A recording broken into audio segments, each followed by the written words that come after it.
প্রত্যেকটা নবী গুনাহগার পাপী উম্মতের জন্য বেশি চিন্তা করতেন, কারণ যে ঈমান এনেছে সে যদি গুনাহ করে ঈমানের কারণে এক সময় সে জান্নাতে যাবে, কিন্তু যে উম্মত ঈমান আনে নাই তার অবস্থা কি হবে?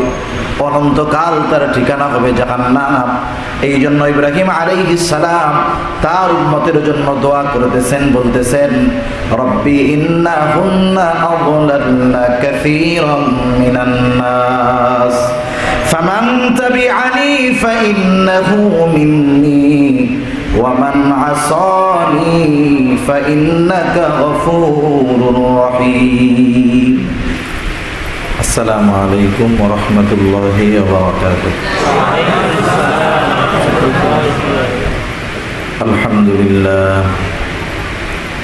আলহামদুলিল্লাহিল্লাযী হাদানা লিল ইসলাম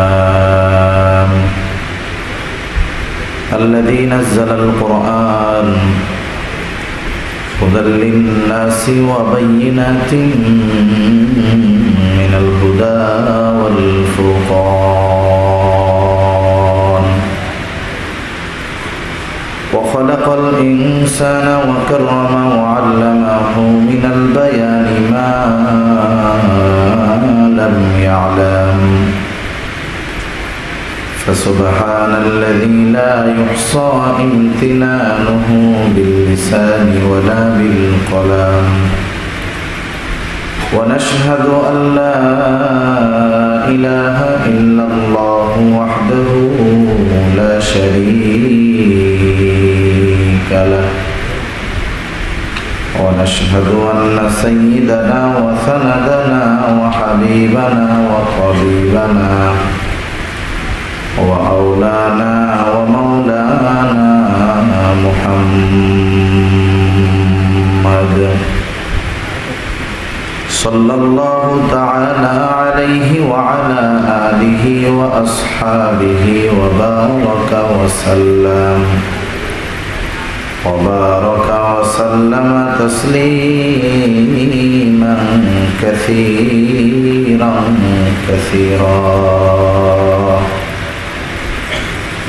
أما بعد فأعوذ بالله من الشيطان الرجيم بسم الله الرحمن الرحيم لقد جاءكم رسول من أنفسكم عزيز عليه ما عنتم حريص عليكم بالمؤمنين رؤوف رحيم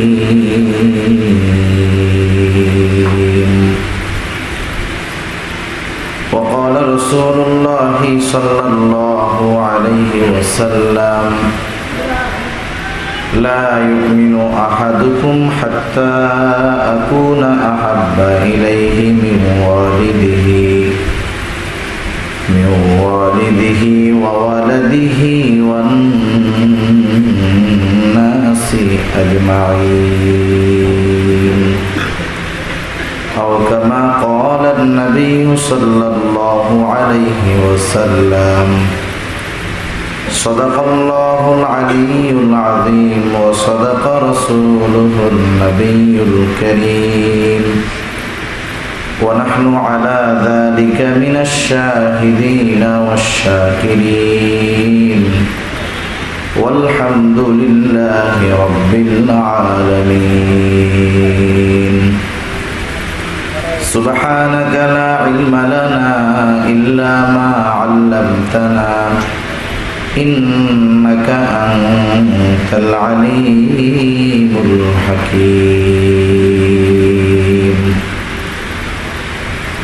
আমরা মুহাব্বতের সাথে সবাই জবান তুলে দুরূদ শরীফ পাঠ করি। আল্লাহুম্মা সাল্লি আলা মুহাম্মাদিন ওয়া আলা আলি মুহাম্মাদ কামা সাল্লাইতা আলা ইব্রাহিম ওয়া আলা আলি ইব্রাহিম ইন্নাকা হামিদুম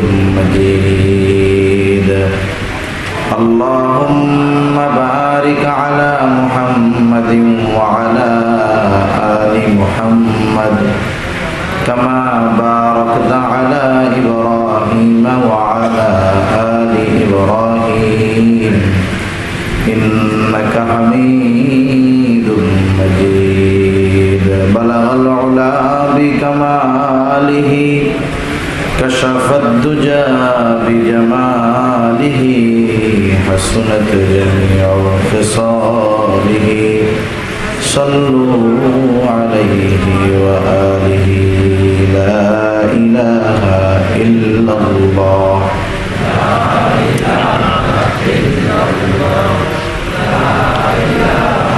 إلا الله لا إله إلا الله لا إله إلا الله বক্সের আওয়াজটা ছেড়ে দেন, হালকা রিভার্ব দিয়ে ছেড়ে দেন আওয়াজ। لا إله إلا الله لا إله إلا الله لا إله দয়াময় আল্লাহ রব্বুল আলামিনের দরবারে অগণিত শুকর যে মহান মালিক আমাদের হায়াতে বরকত দিয়ে সুস্থ রেখে দীর্ঘ রাত পর্যন্ত বিজ্ঞ উলামায়ে কেরামের জবান থেকে বহুত গুরুত্বপূর্ণ কথা শ্রবণ করবার, আমাকেও আপনাদের খেদমতে কিছু দ্বীনি কথা পেশ করার সুযোগ যে মহান মালিক দান করেছেন, সে মহান মালিককে খুশি করার জন্য মহব্বতের সাথে জবান খুলে অন্তর থেকে আমরা একবার কালিমাতুশ শুকর পাঠ করি, আলহামদুলিল্লাহ। অগণিত দুরূদ ও সালাম সাইয়্যিদুল আম্বিয়া, আশরাফুল আম্বিয়া, খাতামুল আম্বিয়া, বিশ্বনবী, শেষ নবী, শ্রেষ্ঠ নবী মুহাম্মদুর রাসূলুল্লাহ সাল্লাল্লাহু আলাইহি ওয়াসাল্লামের উপর। আমি আপনাদের খেদমতে পবিত্র কোরআনুল কারীমের একটা আয়াত ও রাসূল আকরাম সাল্লাল্লাহু আলাইহি ওয়াসাল্লামের অগণিত হাদিস থেকে একটা হাদিস পাঠ করেছি। আল্লাহ তাআলার কাছে তৌফিক চাই, আল্লাহ তাআলা একেবারে অল্প সময়ের মধ্যে কিছু কথা আমাকে আপনাদের খেদমতে বলার সুযোগ করে দেন, যে কথাগুলো আমাদের সবার দুনিয়া এবং আখিরাতের জন্য কল্যাণকর হয়। সকলে বলি আমিন। সম্মানিত উপস্থিতি, আপনারা তো অবশ্যই জানেন আজকে বৃহস্পতিবার, যেই দিনটা গিয়েছে এটা হলো 12ই রবিউল আউয়াল, আরবি তারিখ। প্রসিদ্ধ বর্ণনা মতে একটা হলো প্রসিদ্ধ আর একটা হলো বিশুদ্ধ। কোনো জিনিস প্রসিদ্ধ হলেই বিশুদ্ধ হয় না। সমাজে অনেক বিষয় আছে যেগুলো খুব প্রসিদ্ধ, আসলে সেগুলো বিশুদ্ধ নয়। প্রসিদ্ধ মতে রাসূল আকরাম সাল্লাল্লাহু আলাইহি ওয়াসাল্লাম 12ই রবিউল আউয়াল দুনিয়াতে আগমন করেছেন। রাসূল সাল্লাল্লাহু আলাইহি ওয়াসাল্লামের দুনিয়ায় আগমনের তারিখ ঐতিহাসিকদের মধ্যে একাধিক মত পাওয়া যায়। কেউ বলেন 9 রবিউল আউয়াল, কেউ বলেন 8 রবিউল আউয়াল, কেউ বলেন 12ই রবিউল আউয়াল। এদের মধ্যে 12ই রবিউল আউয়ালের মতটা বেশি পাওয়া যায়। তা যাই হোক, রাসূল আকরাম সাল্লাল্লাহু আলাইহি ওয়াসাল্লামের আগমন এ দুনিয়াবাসীর জন্য তো এক বিশেষ অনুগ্রহ আল্লাহ তাআলার পক্ষ থেকে। কিন্তু এরপরেও কেন সেই সময় রাসূল সাল্লাল্লাহু আলাইহি ওয়াসাল্লামের জন্ম তারিখ হিসাব করা হয় নাই, রাখা হয় নাই? এর একটা কারণ হতে পারে ওই সময় মানুষের জন্মদিন লিখে রাখার বা পালন করার কোনো রেওয়াজ ছিল না, যেটা আমরা এখন বানিয়েছি। ঠিক কিনা বলি? জন্মের তারিখ 12 হোক, 8 হোক, 9 হোক, সেটা থাক, তবে রাসূল আকরাম সাল্লাল্লাহু আলাইহি ওয়াসাল্লামের পবিত্র জবান থেকে ওনার জন্মের দিনটা সম্পর্কে জানা যায়। রাসূল সাল্লাল্লাহু আলাইহি ওয়াসাল্লাম সোম এবং বৃহস্পতিবার রোজা রাখতেন। জিজ্ঞাসা করা হলো, ইয়া রাসূলুল্লাহ, কেন আপনি এই 2 দিন রোজা রাখেন? রাসূল সাল্লাল্লাহু আলাইহি ওয়াসাল্লাম সোমবারের রোজার ব্যাপারে বললেন, এই দিন আল্লাহ তাআলা আমাকে দুনিয়াতে পাঠিয়েছে এই জন্য আল্লাহ তাআলার কৃতজ্ঞতা স্বরূপ এই দিন সোমবার আমি রোজা রাখি। বৃহস্পতিবার রোজা রাখার কারণ কি? কারণ এই দিন বান্দার ওই সপ্তাহের আমল আল্লাহ তাআলার কাছে পেশ করা হয়। আমি চাই যে আল্লাহর দরবারে আমার আমলগুলো এমন অবস্থায় পেশ করা হোক যে অবস্থায় আমি রোজাদার। তাহলে রাসূল সাল্লাল্লাহু আলাইহি ওয়াসাল্লামের জন্মের দিন হলো সোমবার। এটা নবীজির জবান থেকেই আমরা সহিহ হাদিসের মাধ্যমে জানতে পেরেছি। ঈদের দিন আর রোজার দিন এই দুটো বিষয় তো এক হইতে পারে না। কথা বোঝেন নাই? শরীয়তের কিছু নীতিমালা আছে, শরীয়তকে লঙ্ঘন করে সেই কিছু বিষয়কে যদি আমরা ইবাদত হিসাবে সংযোজন করি, বিয়োজন করি, ওই বিষয়টা যতই ভালো হোক না কেন এটা শরীয়ত কখনো গ্রহণ করবে না। কিছু বিষয়কে যদি আমরা নতুন করে শরীয়তের সাথে ইবাদত বলে গণ্য করি, কথা বুঝতেছেন তো, যে এই বিষয়টাও ইবাদত, এমন কোন বিষয়কে যদি ইবাদতের মধ্যে ইনক্লুড করি, প্রবেশ করাই, যেটা নবী রাসূল থেকে প্রমাণিত নয়, সাহাবায়ে কেরাম থেকে নয়, তাবেঈন থেকে নয়, তাবেঈন থেকে নয়, এমন কোন বিষয়কে যদি ইবাদত বলে শরীয়তের অন্তর্ভুক্ত করায় দেই, কোরআনুল কারীমের ব্যাপারে প্রশ্ন চলে আসে। কেমনে?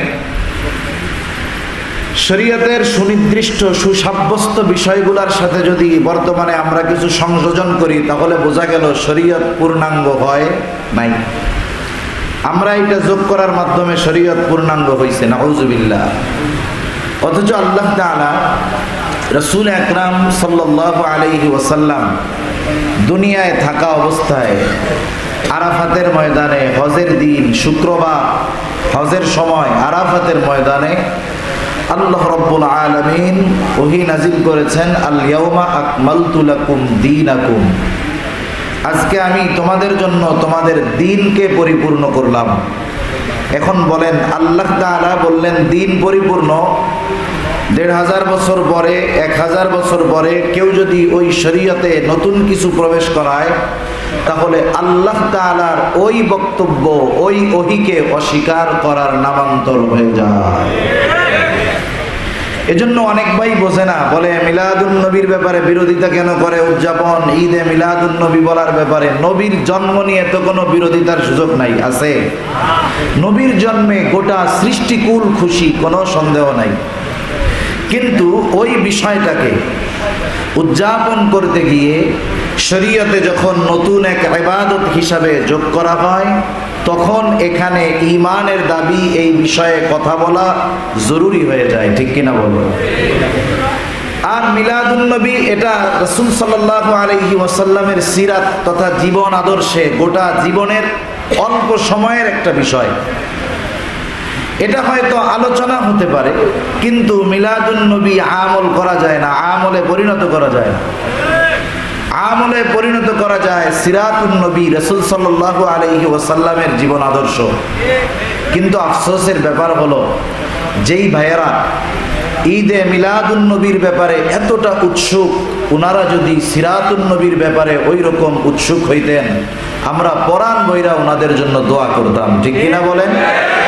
সারা বছর নবীজির সিরাত, জীবন আদর্শ, সুন্নাতের খবর নাই, কিন্তু 12ই রবিউল আউয়াল আসলে নামাজ বাদ দিয়া জশ্নে জুলুস করতে হয়। আছে না নাই? আল্লাহ তাআলা সকলকে দ্বীনের বিষয়গুলো সহিভাবে বুঝবার তৌফিক দান করুন। যেহেতু রবিউল আউয়াল মাস চলতেছে, রাসূল সাল্লাল্লাহু আলাইহি ওয়াসাল্লামের সিরাত, জীবন আদর্শ, নবীজির অনুগ্রহের ব্যাপারেই সাধারণত আলোচনা হয়ে থাকে। ওই উদ্দেশ্যেই আমি আপনাদের খেদমতে আয়াতটা তিলাওয়াত করেছি এবং হাদিসটা আপনাদের খেদমতে পেশ করেছি। আমি দীর্ঘ সময় করব না, অল্প সময়ের মধ্যে ইনশাআল্লাহ শেষ করার চেষ্টা করব। ধৈর্যের সাথে শুনবেন তো ইনশাআল্লাহ। আল্লাহ তাআলা তৌফিক দান করেন।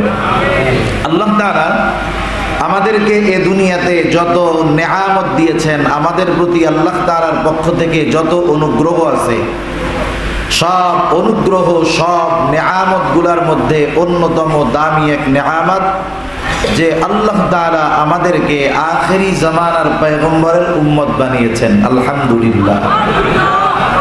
রাসূল আকরাম সাল্লাল্লাহু আলাইহি ওয়াসাল্লামের উম্মত আমরা, আর এটা আমাদের জন্য আল্লাহ তাআলার পক্ষ থেকে অনুগ্রহ, দয়া। আল্লাহ তাআলা সে কথাই কোরআনুল কারীমের মধ্যে বলেন, লাকাদ মান্নাল্লাহু আলাল মুমিনিনা ইয বা'আসা ফীহিম রাসূলান মিন আনফুসিহিম ইয়াতলু আলাইহিম আয়াতিহি ওয়া ইউযাক্কিহিম ওয়া ইউআল্লিমুকুমুল কিতাবা ওয়াল হিকমা ওয়া ইন কানু মিন ক্বাবলু লাফী যালালিন মুবিন। আল্লাহ রাব্বুল আলামিন বলেন, লাকাদ মান্নাল্লাহু আলাল মুমিনিন, মুমিনদের উপর আল্লাহ রাব্বুল আলামিনের বিশেষ অনুগ্রহ। ইয বা'আসা ফীহিম রাসূলান মিন আনফুসিহিম, যে তিনি তাদের মধ্য থেকে তাদের জন্য একজন রাসূল প্রেরণ করেছেন। আল্লাহ রাব্বুল আলামিন রাসূলুল্লাহ সাল্লাল্লাহু আলাইহি ওয়াসাল্লামকে বিশেষ করে মুমিনদের জন্য অনুগ্রহ বলেছেন। কিন্তু আমার আপনার নবী বাস্তবে শুধু যে মুমিনদের জন্য অনুগ্রহ, দয়া, রহমত, বিষয়টা এমন নয়, বরং আমার আপনার নবী গোটা সৃষ্টিকুলের জন্য অনুগ্রহ, গোটা সৃষ্টিকুলের জন্য রহমত। এজন্যই তো আল্লাহ রাব্বুল আলামিন আমার আপনার নবীজির এক উপাধি দিয়েছেন, রহমাতুল লিল আলামিন। পবিত্র কোরআনুল কারীমের পূর্ণাঙ্গ সূরা, যেই সূরা সবচেয়ে বেশি তিলাওয়াত হয়, সেই সূরার নাম হলো সূরাতুল ফাতিহা। কম বেশি সবার সূরাতুল ফাতিহা মুখস্থ আছে না নাই? সূরাতুল ফাতিহা এমন একটা সূরা, যেই সূরা প্রত্যেক নামাজের, সকল ধরনের নামাজের, ফরজ হোক, ওয়াজিব হোক, সুন্নাত হোক, নফল হোক, প্রত্যেক সকল ধরনের নামাজের প্রত্যেক রাকাতে সূরা ফাতিহা তিলাওয়াত করার দরকার আছে না নাই? ইমামের পেছনে যখন পড়ি, ইমামের কেরাত, মুসল্লির কেরাত, একা যখন পড়ি, নিজে পড়ি, এক কথায় জামাতে নামাজ পড়ি আর একাকী পড়ি, সূরা ফাতিহা প্রত্যেক রাকাতে লাগে। এই সূরা ফাতিহার শুরুতেই আল্লাহ রাব্বুল আলামিন বলেন, আলহামদুলিল্লাহি রাব্বিল আলামিন। আল্লাহ রাব্বুল আলামিন বলেন আলহামদুলিল্লাহ, সকল ধরনের প্রশংসা কার জন্য? আর একটু জবান খুলে বলেন, কার জন্য? আল্লাহর জন্য। কে আল্লাহ?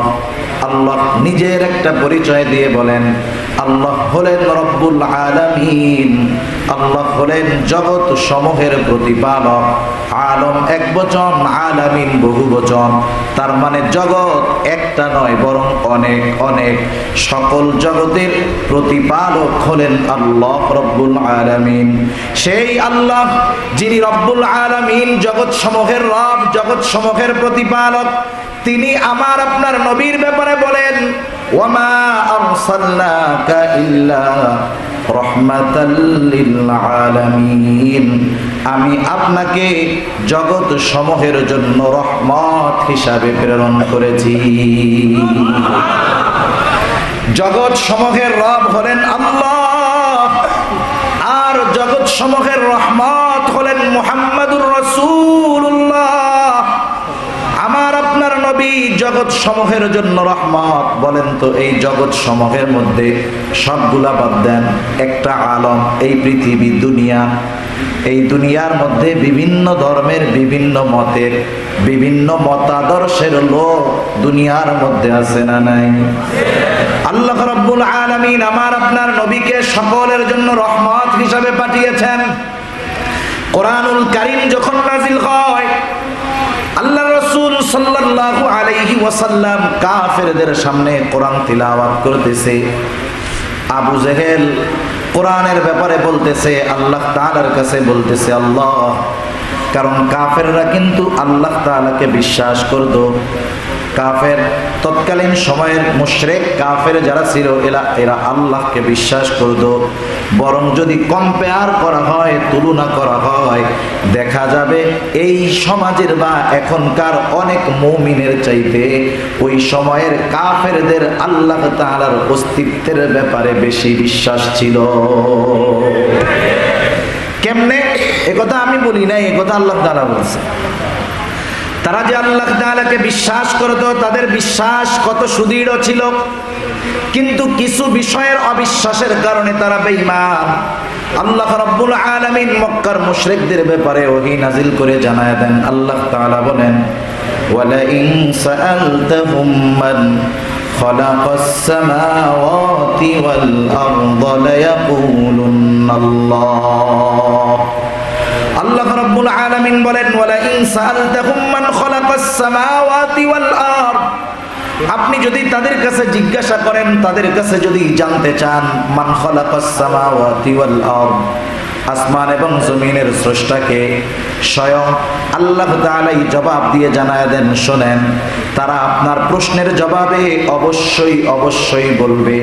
আল্লাহ তাআলা দুইটা তাকিদ যোগ করেছেন, লা ইয়াকুলুন্নাল্লাহ, লামে তাকিদ নুনে তাকিদ, তার মানে অবশ্যই অবশ্যই তারা আপনার প্রশ্নের জবাবে বলবে আসমান জমিনের স্রষ্টা হলেন আল্লাহ।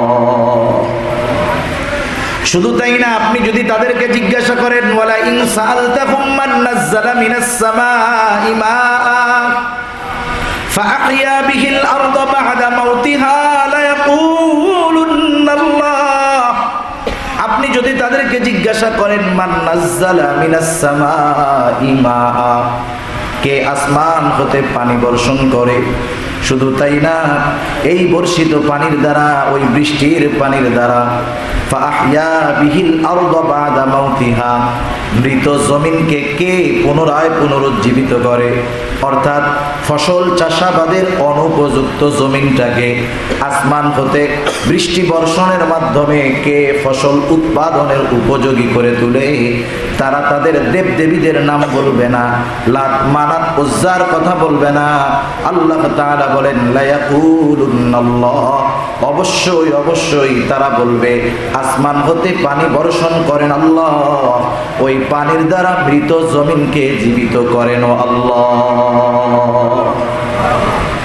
শুধু তাই না, আপনি যদি তাদের সৃষ্টির ব্যাপারে তাদেরকে জিজ্ঞাসা করেন, ওয়ালা ইন সাআলতাহুম মান খালাকাহুম লায়াকুলুন্নাল্লাহ, আপনি যদি তাদেরকে জিজ্ঞাসা করেন তাদের স্রষ্টাকে, তাদেরকে কে সৃষ্টি করেছে, আল্লাহ তাআলা বলেন অবশ্যই অবশ্যই তারা বলবে আমাদের স্রষ্টাও আল্লাহ। সুবহানাল্লাহ।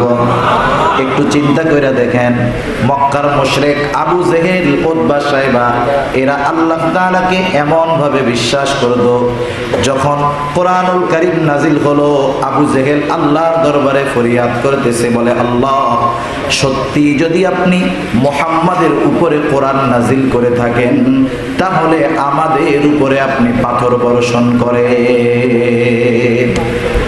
দোয়া করতেছে যে আপনি যদি সত্যি মুহাম্মাদের উপরে কোরআন নাজিল করে থাকেন, তাইলে আমাদের উপরে পাথর বর্ষণ করেন, মানে আযাব দেন আমাদের। বলেন তো, নবী রাহমাত দুনিয়ার মধ্যে আছে, আল্লাহ তাআলা আযাব দিবেন নাকি? যখন আবু জেহেল এই ফরিয়াদ করছে, আল্লাহ তাআলা জবাব দিয়েছে। আবু জেহেল কিন্তু সাধারণ লোক না, আবু জেহেলের দোয়াও আল্লাহ কবুল করছে। বদরের দিন আবু জেহেল যুদ্ধ শুরুর আগে আল্লাহর কাছে দোয়া করতেছে, বলে, আল্লাহ, আজকে যারা হকের উপরে আছে আপনি তাদেরকে বিজয় দিবেন। নবীজি সাল্লাল্লাহু আলাইহি ওয়াসাল্লাম বলেন, আবু জেহেলের এই দোয়া আল্লাহ কবুল করছে। যারা হকের উপরে তাদেরকে আল্লাহ তাআলা বিজয় দিয়েছে, আর যারা বাতিল আল্লাহ রাব্বুল আলামিন তাদেরকে চূড়ান্ত রূপে ধ্বংস করে দিয়েছে। আবু জেহেলের দোয়া কবুল হয়েছে। আল্লাহ রাব্বুল আলামিন আবু জেহেলের এই প্রস্তাবে, এই দাবিতে জবাব দিলেন, ওয়ামা কানাল্লাহু লিয়ুআযযিবাহুম ওয়া আনতা ফীহিম ওয়ামা কানাল্লাহু মুআযযিবাহুম ওয়া হুম ইস্তাগফিরুন। আল্লাহ তাআলা জানায় দিলেন, না, এখন তো আমি তোমাদের উপরে কোনো আযাব দিব না, গজব দিব না, নবীজিকে জানায় দিচ্ছেন কেন? কারণ হলো ওয়ামা কানাল্লাহু লিয়ুআযযিবাহুম ওয়া আনতা ফীহিম, যেহেতু আপনি নবী হলেন রহমত, আপনি যতক্ষণ তাদের মধ্যে আছেন আমি আল্লাহ শুধুমাত্র আপনার সম্মানার্থে তাদের উপরে কোনো আযাব দিব না। এজন্য নবীজি সাল্লাল্লাহু আলাইহি ওয়াসাল্লাম দুনিয়ায় থাকা অবস্থায় আল্লাহ তাআলা কারো উপরে আযাব দেন নাই। এটা আমার আপনার নবীজির নবুয়তি এবং আমার আপনার নবীজি যে গোটা সৃষ্টি জগতের জন্য রহমত, এর অন্যতম এক প্রমাণ। রাসূলুল্লাহ সাল্লাল্লাহু আলাইহি ওয়াসাল্লাম যেমন গোটা জগৎ সমূহের জন্য রহমত ছিলেন, ওই রকম তার দিল ছিল উদার, রহমতে ভরা, দয়ায় ভরা, মায়ায় ভরা। এই জন্য রাসূলুল্লাহ সাল্লাল্লাহু আলাইহি ওয়াসাল্লাম সর্বদা উম্মতের চিন্তায় পেরেশান থাকতেন, উম্মতের চিন্তায় নবীজি বিভোর থাকতেন। গুনাহগার উম্মত তারা যেন আল্লাহ তাআলার কাছে ক্ষমা পেয়ে নাজাত প্রাপ্ত দলের অন্তর্ভুক্ত হয়ে যায়, নবীজি অন্তরের মধ্যে সব সময় এই আশা পোষণ করতেন। এই জন্যই তো যখন প্রাথমিক অবস্থায় ওহী নাজিল হলো, রাসূলুল্লাহ সাল্লাল্লাহু আলাইহি ওয়াসাল্লামকে আদেশ করা হলো যে আপনি দ্বীনের দাওয়াত দেন। নবীজি সাল্লাল্লাহু আলাইহি ওয়াসাল্লাম প্রাথমিক 3 বছর গোপনে দাওয়াত দিলেন। গোপনে গোপনে আগে সুনিশ্চিত হইলেন যে আমি যদি আমার কথাটা তার কাছে বলি সে আমার কথাটা গ্রহণ করবে নাকি। এই ধরনের মানুষ যারা আছে প্রাথমিক অবস্থায় নবীজি তাদেরকে দাওয়াত দিয়েছেন। 3 বছর পর আল্লাহ রাব্বুল আলামিন ওহী নাজিল করে আদেশ দিলেন ওয়ানদির আশীরাতাকাল আকরাবিন। গোপনে তো মানুষকে দাওয়াত দিবেন, গোপনে দাওয়াত এখন শেষ। আপনার দায়িত্ব হলো এখন প্রকাশ্যে আপনি দাওয়াত দিবেন। আপনার নিকটস্থ আত্মীয় স্বজন বংশের মানুষ যারা আছে এখন আপনি তাদেরকে প্রকাশ্যে দাওয়াত দেওয়া শুরু করবেন। হাদিসের মধ্যে আসছে রাসূলুল্লাহ সাল্লাল্লাহু আলাইহি ওয়াসাল্লাম সাফা পাহাড়ের উপরে দাঁড়ায় গেছেন, দাঁড়ায় মক্কাবাসীকে আহ্বান করতেছেন সকলকে একত্রিত হওয়ার জন্য। নবীজি সাল্লাল্লাহু আলাইহি ওয়াসাল্লাম আহ্বান করলেন। সব মানুষ তাদের কর্মব্যস্ততা রেখে পাহাড়ের পাদদেশে এসে উপস্থিত হয়ে গেল। যেই লোকটা কারণবশত আসতে পারে নাই সেও তার একজন প্রতিনিধিকে পাঠায়া দিল, কারণ আজকে সাধারণ কেউ আমাদেরকে ডাকে নাই, সাধারণ কেউ আমাদেরকে আহ্বান করে নাই। আজকে আমাদেরকে যে ডেকেছে, আমাদেরকে যে একত্রিত করেছে সে তো আল আমিন, সুতরাং তার ডাক উপেক্ষা করার কোনো সুযোগ নাই। যে পারছে নিজে গেছে, যে পারে নাই সে তার পক্ষ থেকে একজন প্রতিনিধি পাঠায়া দিয়েছে। এবার সবাই একত্রিত হয়েছে, সবাই অপেক্ষা করতেছে কি বলবে। দেখবেন মজলিসে আছে কিছু বিষয়, 15-20 জন একত্রিত হয়েছে কথা বলার জন্য। যিনি কথা বলবেন তিনি বলার আগে ওই 15-20 জনের মধ্যে কিছু মাতবর টাইপের লোক থাকে না, কি বলবে, আরে ভাই ডাকছেন কেন, কোন কি লেগে ডাকছেন আমাকে, তাড়াতাড়ি কোন। এরকম লোক আছে না নাই? আবু লাহাব আরো কয়েকজন বলতেছে মুহাম্মদ কেন আমাদেরকে ডাকছো বলো। রাসূলুল্লাহ সাল্লাল্লাহু আলাইহি ওয়াসাল্লাম বললেন আমি যদি তোমাদেরকে এই কথা বলি, এই পাহাড়ের পেছন দিকে একদল অশ্বারোহী আছে, সশস্ত্র অবস্থায় একদল অশ্বারোহী আছে ঘোড়ায় আরোহী অবস্থায়, অচিরেই হয়তো তারা তোমাদের উপরে আক্রমণ করতে পারে। তোমরা কি আমার এই কথা বিশ্বাস করবা নাকি? সকলে সমস্বরে জবাব দিল হ্যাঁ অবশ্যই বিশ্বাস করব, কেন নয়, কারণ তুমি ইতিপূর্বে কোনোদিন মিথ্যা কথা বলো নাই ও মুহাম্মদ, সেই জন্য তোমার কথা আমরা অবশ্যই বিশ্বাস করব। এবার যখন নবীজি সাল্লাল্লাহু আলাইহি ওয়াসাল্লাম বললেন যে আমি তোমাদের কাছে আল্লাহ তাআলার পক্ষ থেকে প্রেরিত রাসূল, তোমরা এক আল্লাহর ইবাদত করো, তার সাথে শিরিক কইরো না, এই কথা যখন নবীজি সাল্লাল্লাহু আলাইহি ওয়াসাল্লাম বললেন, অধিকাংশ মানুষ নবীজির থেকে মুখ ফিরায় নিল। শুধু তাই না, আবু লাহাব বলল তাব্বাল্লাকা ইয়া মুহাম্মদ আলিহাদা জামাতানা, মুহাম্মদ সারাটা দিন তোমার হাত ধুলায় মলিন হোক, তুমি কি এই জন্য আমাদের একত্রিত করছো? নবীজি সাল্লাল্লাহু আলাইহি ওয়াসাল্লামের কথা তারা গ্রহণ করে নাই। দিন যায়, নবীজির কথা অমান্য করার পরিমাণ আরো বাড়তেছে। যখন কাফেরেরা নবীজির দাওয়াত গ্রহণ করে না, নবীজি সাল্লাল্লাহু আলাইহি ওয়াসাল্লাম অসুস্থ হয়ে গেলেন। মুফাসসিরিনে কেরাম বলেন, নবীজির এই অসুস্থতার দুইটি কারণ হতে পারে। কয়টা কারণ? কথা কি বুঝতেছেন? সজাগ আছেন তো?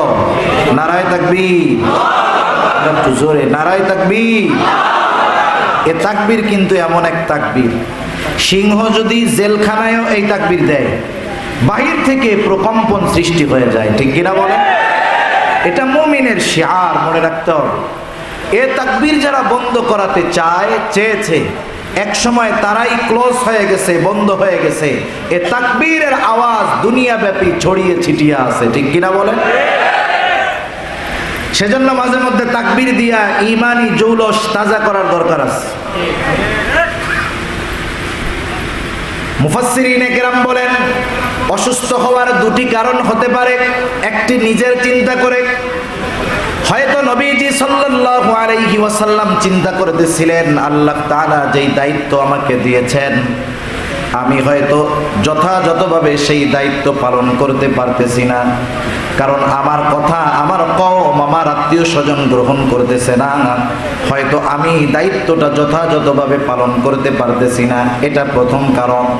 দ্বিতীয় কারণ, নবীজি সাল্লাল্লাহু আলাইহি ওয়াসাল্লাম খুব ভালো মতো জানে, এই মানুষগুলো যতই ভালো কাজ করুক না কেন, এরা যদি আমার কথা শুনে ঈমান না আনে, এরা অনন্তকালে চিরন্তন জাহান্নামের বাসিন্দা এরা হয়ে যাবে।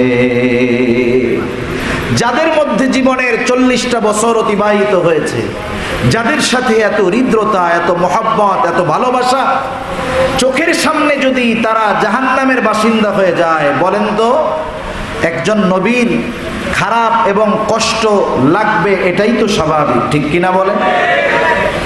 এজন্য নবীজি সাল্লাল্লাহু আলাইহি ওয়াসাল্লাম উম্মতের উপমা দিতে গিয়ে বলতেন, এক ব্যক্তি আলো প্রজ্বলিত করেছে, বাতি জ্বালিয়েছে।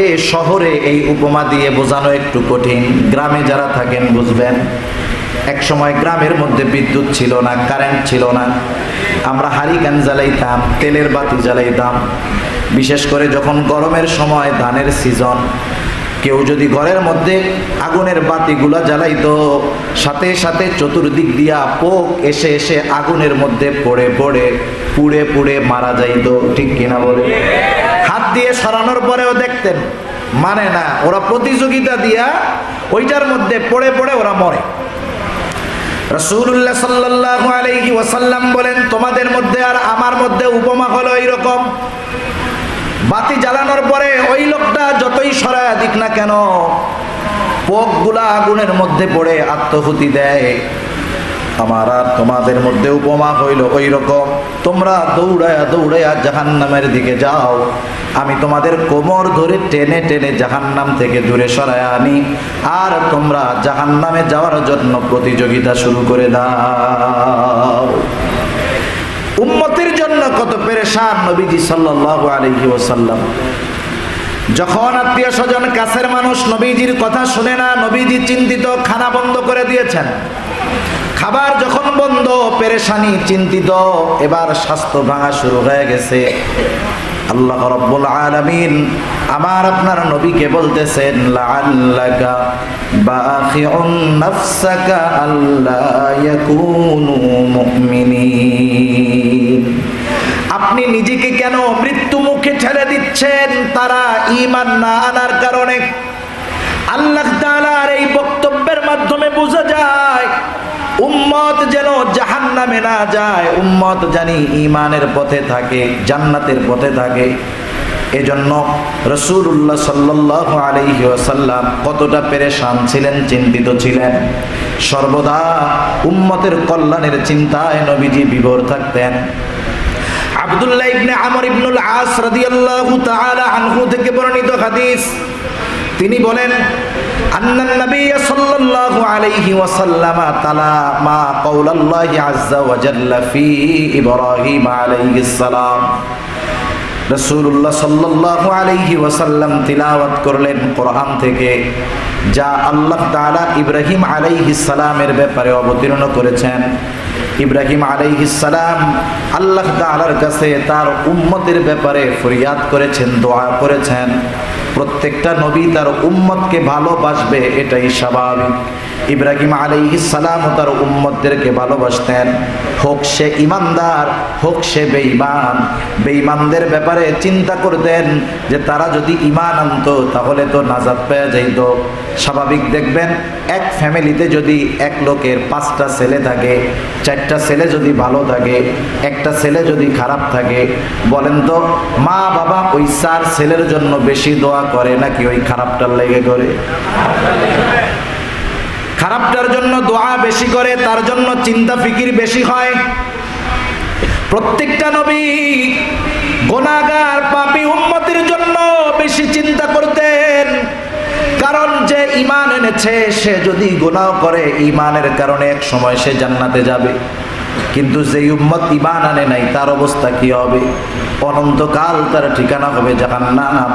এই জন্য ইব্রাহিম আলাইহিস সালাম তার উম্মতের জন্য দোয়া করতেছেন, বলতেছেন রব্বি ইন্নাহুন্না আযলালনা কাসীরাম মিনান নাস ফামান তাবিআনি ফাইন্নাহু মিন্নি ওয়ামান আসানি ফাইন্নাকা গফুরুর রহিম। ইব্রাহিম আলাইহিস সালাম বলতেছে, আমার রব, ইন্নাহুন্না আযলালনা কাসীরাম মিনান নাস, এই প্রতিমাগুলো, এই মূর্তিগুলা অধিকাংশ মানুষকে পথভ্রষ্ট করে ফেলেছে, পথচ্যুত করে ফেলেছে।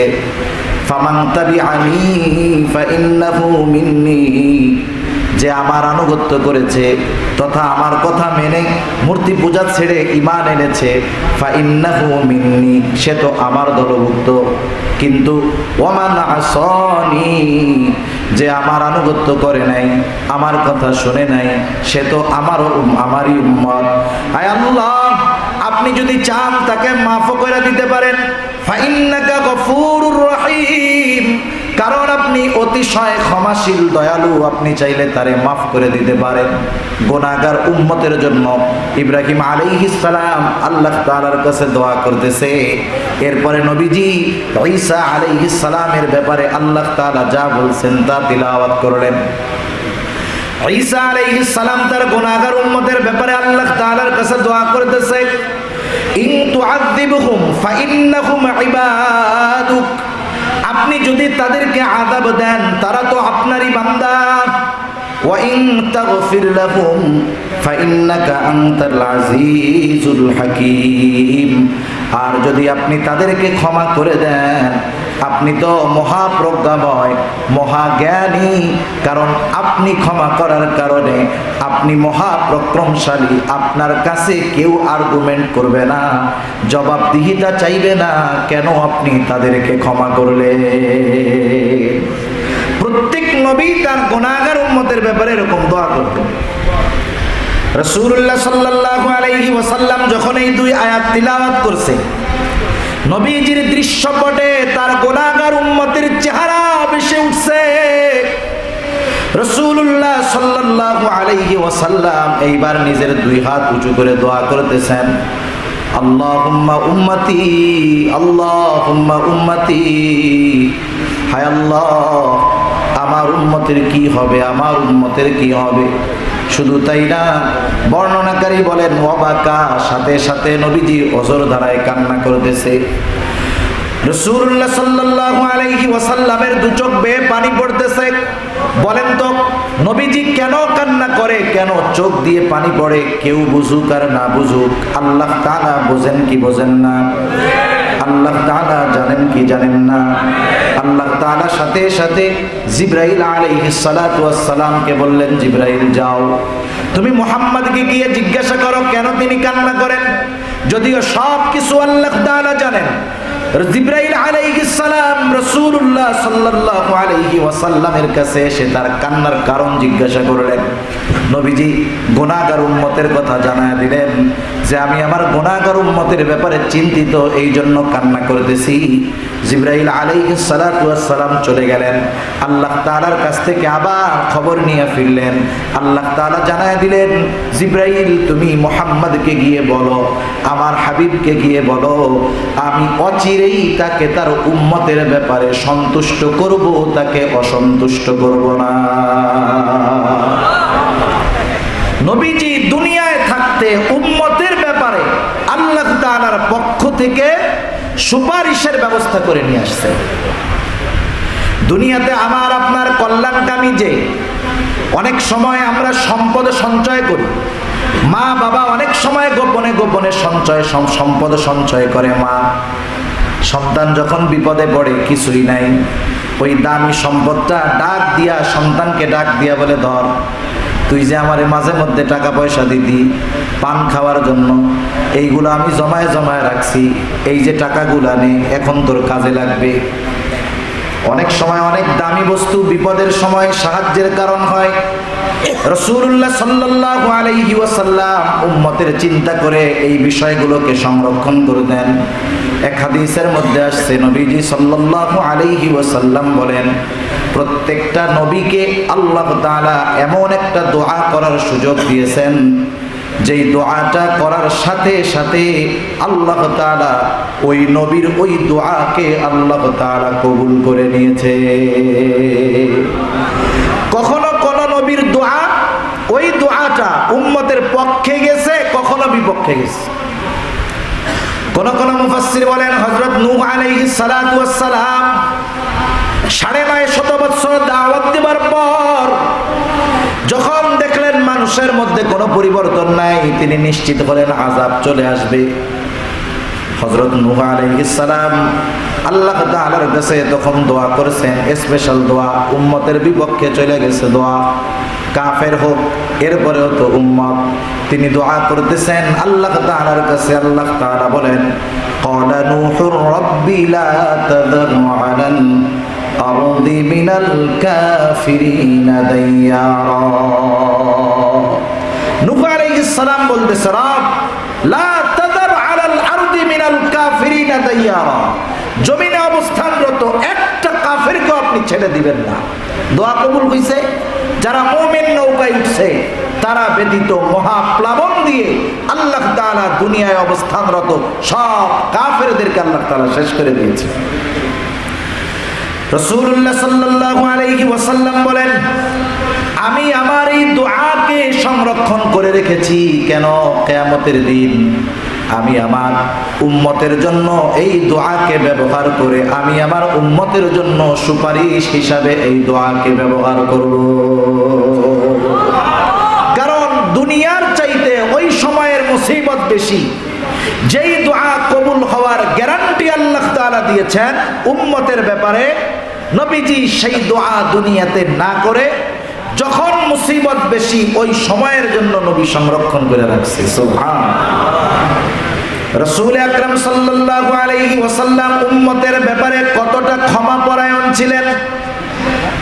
আল্লাহ রাসূল সাল্লাল্লাহু আলাইহি ওয়াসাল্লাম প্রতিশোধ পরায়ণ ছিলেন না।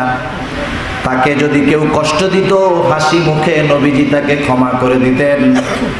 রাসূল সাল্লাল্লাহু আলাইহি ওয়াসাল্লামের কথা যখন মক্কাবাসী মাইনা নেয় না, ঈমান আনে না, নবীজি সাল্লাল্লাহু আলাইহি ওয়াসাল্লামের শৈশবের জায়গা তায়েফ, নবীজি চলে গেলেন তায়েফ। তায়েফে যাবার পরে অবস্থা একই রকম। তায়েফের মানুষেরা রাসূলুল্লাহ সাল্লাল্লাহু আলাইহি ওয়াসাল্লামের গায়ে পাথর মারা শুরু করলো।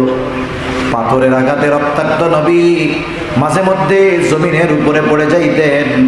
হযরত যায়েদ রাদিয়াল্লাহু তাআলা আনহু নবীজিকে ধইরা উঠাইতেন, নিজে নবীজিকে আড়াল করে রাখতেন যাতে পাথরের আঘাতগুলো নবীজির গায়ে লাগে। রাসূলুল্লাহ সাল্লাল্লাহু আলাইহি ওয়াসাল্লামের গা দিয়ে রক্ত পড়তে পড়তে ওই রক্ত জুতার মধ্যে গিয়ে শুকায়া পার সাথে নবীজির জুতা আটকে যাইত। আয়েশা সিদ্দিকা রাদিয়াল্লাহু তাআলা আনহা একদিন রাসূল আকরাম সাল্লাল্লাহু আলাইহি ওয়াসাল্লামের পিঠ দেখতেছে, পিঠের মধ্যে বসন্তের দাগের মতো গর্ত গর্ত ফক্স, বসন্ত যার বেশি হয় অনেক সময় ওই জায়গাটা গর্ত হয়ে যায় আর পূরণ হয় না। আয়েশা সিদ্দিকা রাদিয়াল্লাহু তাআলা আনহা জিজ্ঞাসা করতেছেন, ইয়া রাসূলুল্লাহ, আপনার কি কখনো বসন্ত হয়েছিল নাকি ফক্স হয়েছিল নাকি যার কারণে এই দাগগুলো হয়েছে? নবীজি বললেন, আয়েশা, আমার কখনো বসন্ত হয় নাই, তবে এই দাগগুলো কিসে? নবীজি বললেন, শোনো আয়েশা, আমি যখন তায়েফে গিয়ে মানুষের মাঝে দ্বীনের প্রচার করতেছিলাম, মানুষেরা না বুঝে আমাকে পাথর নিক্ষেপ করেছিল। ওই পাথরের আঘাতে আমার শরীরের মধ্যে ক্ষত বিক্ষত হয়ে গেছে ওই সময়ের দাগ এইগুলো। সারাদিন দেহ থেকে প্রচুর পরিমাণে রক্ত ঝরছে।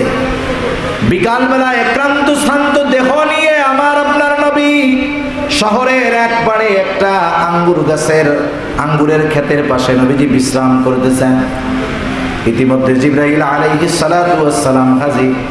আয়েশা সালাম দিলেন, আসসালাতু ওয়াসসালামু আলাইকা ইয়া রাসূলুল্লাহ। হে আল্লাহর রাসূল, মানুষেরা আপনার সাথে কেমন আচরণ করেছে আপনার মালিক দেখেছেন, সব কিছু শুনেছেন। আজকে আমি একা আসি নাই, আজকে নতুন একজন ফেরেশতাকে আমার সাথে পাঠানো হয়েছে।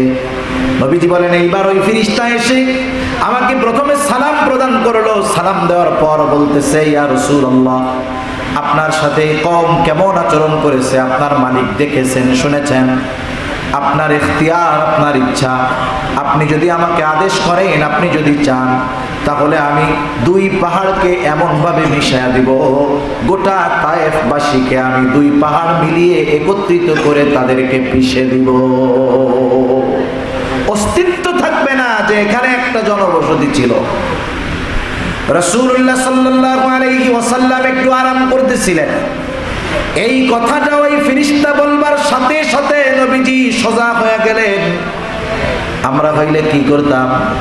আমরা যদি এরকম প্রতিশোধ নেওয়ার সুযোগ পাই, কোন দৈত্য দানব যদি আমাদের কাছে এসে বলে, ভাই আমি আলাউদ্দিনের চেরাগ থেকে বের হয়ে আসছি, গল্প আপনার যারে যারে সাইজ করার দরকার তালিকাটা আমারে দেন, 24 ঘন্টার মধ্যে ক্লিয়ার।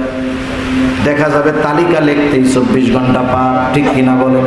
চিন্তা করবো, অমুক দিন কে আমার একটু বেশি কথা কইছিল, কে আমার একটু গালি দিছিল, কে আমার একটু কড়া কথা কইছিল, যার তার নাম লেখা এই যে তালিকা, ধরো ফর্দ, এ সবগুলোর সাইজ করে দিবা তোমরা। অথচ রাসূলুল্লাহ সাল্লাল্লাহু আলাইহি ওয়াসাল্লাম কেমন ছিলেন?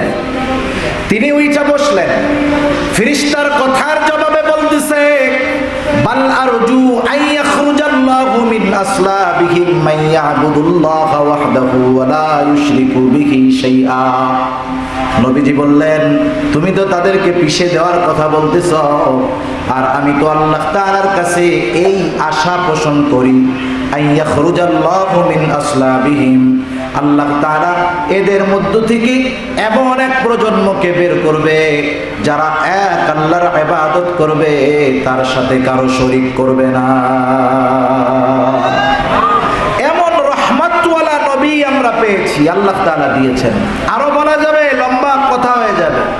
আল্লাহ তাআলার বক্তব্য কি আমার আপনার নবীর ব্যাপারে, নবী আমাদের সাথে কেমন, এ ব্যাপারে আল্লাহ তাআলা কি বলেন?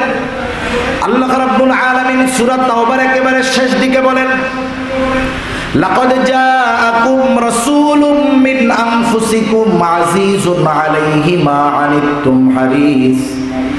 আল্লাহ তাআলা বলেন, লাকাদ জাআকুম রাসূলুম মিন আনফুসিকুম, তোমাদের মধ্য থেকে তোমাদের জন্য এমন এক রাসূল এসেছে, আজিজুন আলাইহি মা আনিতুম, তোমাদের জন্য যেটা কষ্টের সেটা তারও জন্যও কষ্টের। তার মানে উম্মত যেটাতে কষ্ট পায়, নবী সেটাতে কষ্ট পায়। সুবহানাল্লাহ। শুধু তাই না, হারিস, তিনি হলেন উম্মতের কল্যাণকামী। আলাইকুম বিল মুমিনিনা রাউফুর রহিম, বিশেষ করে তিনি মুমিনদের জন্য রাউফ, সদয়, রহম, দিলওয়ালা, রহমতের সাগর। আল্লাহ তাআলা বলেন, তোমাদের মধ্য থেকে তোমাদের জন্য এমন একজন রাসূল এসেছে যে কাজে তোমরা ব্যথিত হও, কষ্ট পাও, সেটাই সে কষ্ট পায়। তিনি তোমাদের কল্যাণকামী, তিনি তোমাদের জন্য সদয়, তিনি তোমাদের জন্য রহমতওয়ালা। বলেন তো এমন নবী আমরা পাইলাম, এমন নবীর উম্মত হতে পেরে আমরা খুশি না বেজার? আমরা খুশি। সেই খুশির ঠেলায় কি ঈদে মিলাদুন নবী পালন করলে হবে? একটা জিনিস মনে রাখতে হবে, যেহেতু এমন এক নেয়ামত, এমন এক অনুগ্রহ আমরা পেয়েছি, সেই অনুগ্রহ, সেই নেয়ামতের কদর করার দরকার আছে না নাই? সেই নেয়ামত, সেই অনুগ্রহকে ভালোবাসার দরকার আছে না নাই? এখন আমি কেন এই কথাগুলো বললাম? কারণ আমি যদি আপনার আমার প্রতি যেই অনুগ্রহগুলো আছে, সেই অনুগ্রহগুলো আমি যদি জানতে পারি, তাহলে আপনার ওয়াজ করা লাগবে না। আমার প্রতি আপনার অনুগ্রহগুলো জানার পর অটোমেটিক আপনার প্রতি আমার ভালোবাসা পয়দা হবে কি হবে না? নবীজির আমাদের প্রতি অনুগ্রহ কেমন, দয়া কেমন, এটা জানার পর নবীজির প্রতি সর্বোচ্চ অনুগ্রহ, মায়া, মহব্বত, ভালোবাসা প্রদর্শনের দরকার আছে না নাই? কেন এই ভালোবাসার কথা? কারণ এই ভালোবাসা শুধু সম্পর্কের ভালোবাসা নয়, এ ভালোবাসা হলো ঈমানের ভালোবাসা। নবীকে ভালোবাসা এটা ঈমানের দাবি, এর বিকল্প আর কোনো কিছু হতে পারে না। সেজন্য রাসূল আকরাম সাল্লাল্লাহু আলাইহি ওয়াসাল্লাম তাকে ভালোবাসার ব্যাপারে জানায় দেন। নবীজি বলেন, লা ইউমিনু আহাদুকুম হাত্তা আকুনা আহাব্বা ইলাইহি মিন ওয়ালিদিহি ওয়া ওয়ালাদিহি ওয়ান নাসি আজমাইন। নবীজি সাল্লাল্লাহু আলাইহি ওয়াসাল্লাম বলেন, তোমাদের মধ্যে কেউ ততক্ষণ পর্যন্ত মুমিন হতে পারবে না যতক্ষণ না আমি তার নিকট তার পিতা মাতা, সন্তান, সন্ততি, আত্মীয় স্বজন, এক কথায় যারা আছে সকলের চাইতে বেশি মহাব্বতের পাত্র না হব। তার মানে রাসূলুল্লাহ সাল্লাল্লাহু আলাইহি ওয়াসাল্লামকে নিজের জীবনের চাইতে, মা বাবার চাইতে, স্ত্রী সন্তানের চাইতে বেশি ভালোবাসার দরকার আছে না নাই? আছে। হযরত ওমর রাদিয়াল্লাহু তাআলা আনহু একদিন নবীজির সাথে পথ চলতেছেন। নিজের থেকেই হযরত ওমর রাদিয়াল্লাহু তাআলা আনহু বলতেছেন, ইয়া রাসূলুল্লাহ, আমি আপনাকে আমার জীবনের পরে সবচাইতে বেশি ভালোবাসি। রাসূলুল্লাহ সাল্লাল্লাহু আলাইহি ওয়াসাল্লাম বললেন, না ওমর, হয় না। হযরত ওমর বুঝতে পারলেন, চুপ হয়ে গেলেন। একটু পরেই আবার বলতেছেন, ইয়া রাসূলুল্লাহ, আমি এই মুহূর্ত থেকে আমার নিজের প্রাণের চাইতে, নিজের জীবনের চাইতে আপনি নবীকে বেশি ভালোবাসি।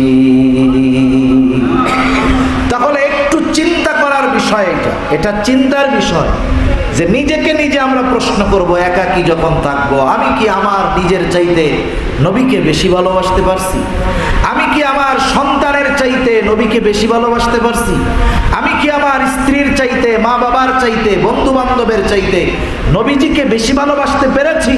যদি পেরে থাকি তাহলে তো কামিয়াব, আর যদি না পেরে থাকি তাহলে কিন্তু আমার অবস্থা ভালো নয়, আমার ঈমানের অবস্থা ভালো নয়। আমাকে ওই অবস্থান থেকে ফিরে এসে নবীজির মুহাব্বত সবচাইতে বেশি অন্তরের মধ্যে রাখতে হবে, ঠিক কিনা বলেন? সবচেয়ে বেশি ভালোবাসা হবে আল্লাহ, এরপরেই ভালোবাসা হবে মুহাম্মাদুর রাসূলুল্লাহ সাল্লাল্লাহু আলাইহি ওয়াসাল্লামের। এটা ঈমানের দাবি। যদি আত্মীয় স্বজন, সন্তান, সন্ততি, নিজের জীবন, মা বাবার প্রতি নবীর চাইতে বেশি ভালোবাসা থাকে, তাহলে নবীর সিরাত, নবীর আদর্শ জীবনের সাথে সেটিং করা, ফিটিং করা সম্ভব হবে না।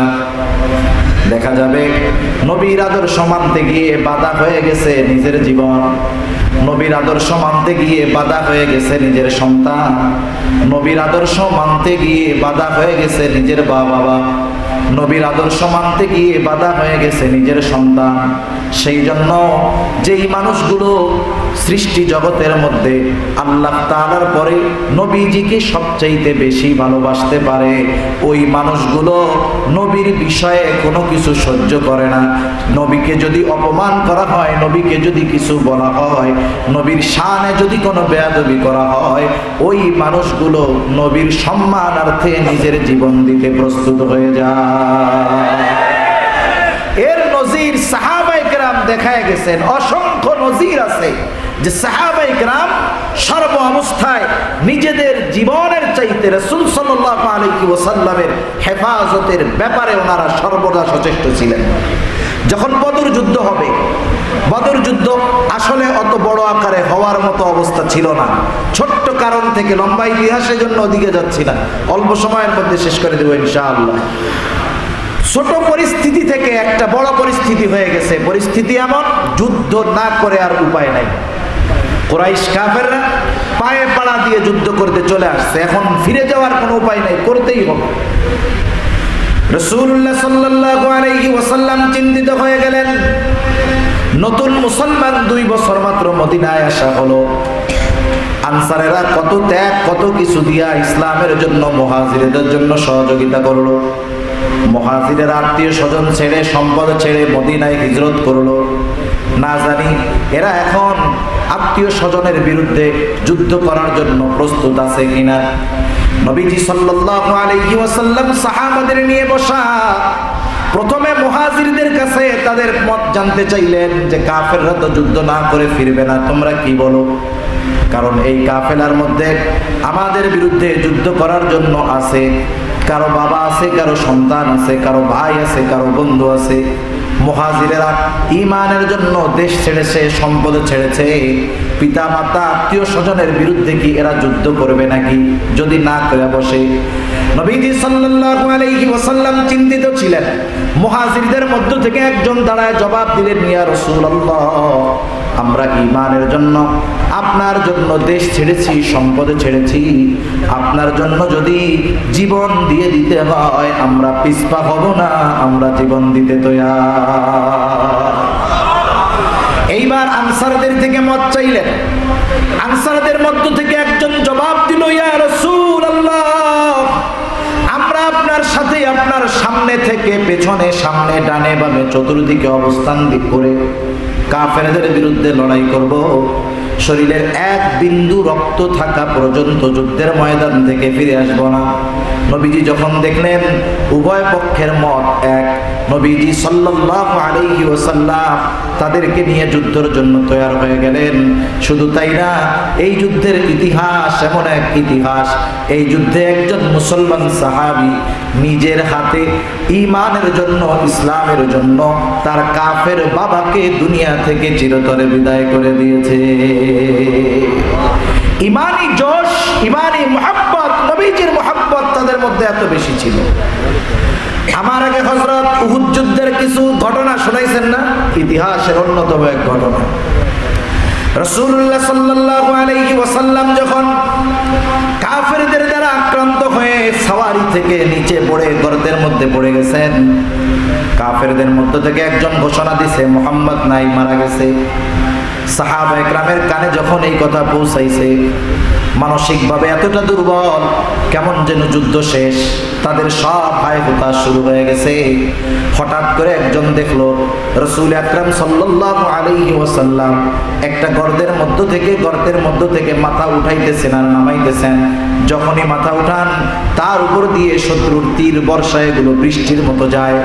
এই দৃশ্য দেখে হযরত তালহা রাদিয়াল্লাহু তাআলা আনহু নবীজির সামনে গিয়ে নিজের মুখটাকে, পিঠটাকে ঢাল বানায় দিল।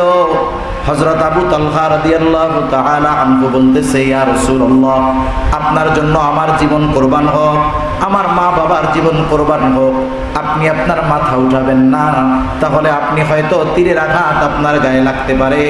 হযরত তালহা রাদিয়াল্লাহু তাআলা আনহু নবীজির দিকে ফিরে নিজের পিঠটাকে ঢাল বানায় দিলেন। প্রায় 80টার মতো কাছাকাছি বা তার বেশি হবে তীরের আঘাত, তরবারির আঘাত হযরত তালহার গায়ে লেগেছিল। এই জন্য তার উপাধি ছিল জিন্দা শহীদ। সাহাবায়ে কেরাম এইরকম মহব্বত নবীজিকে করতেন যে নবীজির জন্য নিজের জীবন দিতেও তারা পিছপা হতেন না। এটা জীবনের ক্ষেত্রে, মালের ক্ষেত্রে, সর্বক্ষেত্রে সাহাবায়ে কেরাম এর উত্তম নিদর্শন রেখে গেছেন। আমাদের পরিস্থিতি কি? আমরা তো জীবন দেওয়া রাখতেছে না। আমাদেরকে যদি নবীজির মুহাব্বতে, নবীজির সুন্নাতকে ধারণ করার কথা বলা হয়, তাহলে আমরা পিছপা হয়ে যাই। ঠিক কিনা বলেন? জীবন ওসব তো বহু দূর। যদি একটু সুন্নাতের উপরে চলতে বলা হয়, কারণ নবীজিকে তো আমরা সবাই মহব্বত করি, করি কি করি না? কারা করি? হাত উঁচা করেন তো, নারায়ে তাকবীর, মাশাআল্লাহ, হাত নামাই। এ মহব্বত কি শুধু মুখে করলে হবে? অন্তর এবং কর্মের মাধ্যমে মহব্বতের পূর্ণতার প্রমাণ দিতে হবে। এজন্য নবীজি সাল্লাল্লাহু আলাইহি ওয়াসাল্লামকে মহব্বতের মাধ্যম নবীজি জানায় দিয়েছেন। মনে রাখতে হবে, নবীজিকে মহব্বতের মাধ্যম নবীজি জানায় দিয়েছেন। আর এর চাইতে উত্তম সিস্টেম নবীজিকে ভালোবাসা আর কোনোটা নাই। নবীজিকে ভালোবাসার পদ্ধতি কি? নবীজি সাল্লাল্লাহু আলাইহি ওয়াসাল্লাম বললেন, মান আহাব্বা সুন্নতি ফাকাদ আহাব্বানি ওয়া মান আহাব্বানি কানা মাই ফিল জান্নাহ। নবীজি বলেন, যে আমার সুন্নতকে মহব্বত করলো সে আমি নবীকে মহব্বত করলো, আর আমি নবীকে যে মহব্বত করলো সে আমার সাথে জান্নাতের মধ্যে অবস্থান করবে। হাদিস একটা মনে পড়ে গেল, শোনায়া দেই। নবীজির সাথে জান্নাতে অবস্থান করা এটা বড় সৌভাগ্যের ব্যাপার। হযরত আনাস রাদিয়াল্লাহু তাআলা আনহু থেকে বর্ণিত হাদিস। একদিন এক গ্রামের বেদুইন এক সাহাবী আসছে। গ্রামের মানুষ সহজ সরল হয়, এই সরলতা শহরের মানুষের কাছে মূর্খতা মনে হয় অনেক সময়। গ্রামের মানুষ কি হয়?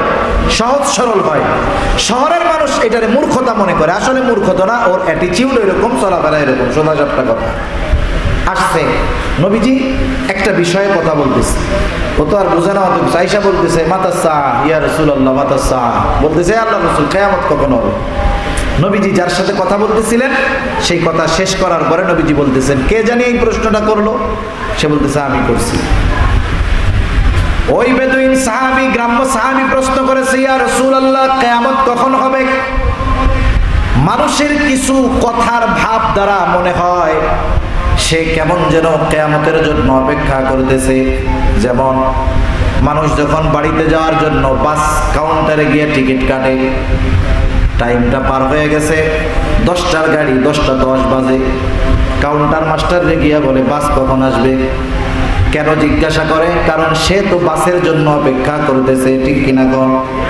ওই লোকের প্রশ্নের ভাবটা হলো এরকম, সে যেন কিয়ামতের জন্য ওয়েট করতেছে, কিয়ামত আসলে তার ভালো হয়। নবীজি তাকে জিজ্ঞাসা করলেন, কিয়ামতের জন্য কি পাথেয় সংগ্রহ করছো? লোকটা বলতেছে, আমার কোনো পাথেয় নাই, আমি আল্লাহ এবং তার রাসূলকে ভালোবাসি। সুবহানাল্লাহ। এই লোকটা জবাবের মধ্যে কোনো কৃত্রিমতা ছিল না, আর্টিফিশিয়াল ছিল না, লৌকিকতা ছিল না, লোক দেখানোর কোনো বিষয় ছিল না। বোঝাই যাচ্ছে এই কথাটা তার মুখের নয়, বরং এই কথাটা তার অন্তর থেকে মুখ দিয়ে বের হয়েছে। নবীজি আর কিছু জিজ্ঞাসা করেন নাই, নামাজ কালাম বড় এত কিছু করো, কিছুই জিজ্ঞাসা করেন নাই। নবীজি বললেন, যে যাকে মহব্বত করে সে তার সাথেই থাকবে। সুবহানাল্লাহ। লোকটা এটা চলে গেছে।